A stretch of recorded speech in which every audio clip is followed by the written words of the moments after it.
चलिए दोस्तों बताने जा रहा हूँ आज आप सबके बीच में लेकर आया है एक वीडियो लेकर आ रहा हूँ जिस सॉन्ग का टाइटल रखा गया है। तो बता दूं कि रमेश रेशमिया भाई का सॉन्ग कल सुबह ही रिलीज होने वाला है और बहुत हाई लेवल का सॉन्ग होने वाला है। रंगदारी सॉन्ग है, बहुत ज़बरदस्त सॉन्ग है। पंगा लिहल पड़ी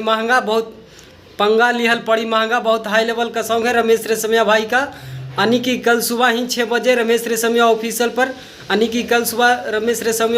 पर कल सुबह रिलीज होने वाला है। और जाइए और जाकर सुनिए।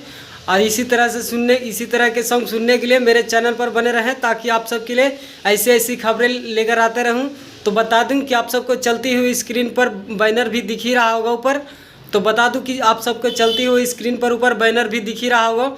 तो बैनर देखकर भी समझ ही गए होंगे कि किस तरह के सॉन्ग है और बवाल सॉन्ग होने वाला है। अब की बार ये बवाल सॉन्ग होने वाला है रमेश रेशमिया भाई का। और इस सॉन्ग को गाया है रमेश रेशमिया और खुशी कंकर ने। और लिखा है सुरराज। और बहुत अच्छी तरह सॉन्ग है, जाइए और जाकर सुनिए। और म्यूजिक दिया है अभय बाबा ने म्यूजिक दिया है इस सॉन्ग में। और बहुत हाई लेवल का सॉन्ग होने वाला है। तो जाइए और जाकर सुनिए। कल ही सुबह 6 बजे रिलीज होने वाला है। जाइए और जाकर सुनिए। अगर इसी तरह के सुनना पसंद करते हैं तो मेरे चैनल पर बने रहें ताकि आप फिर मिलते हैं अगला वीडियो में।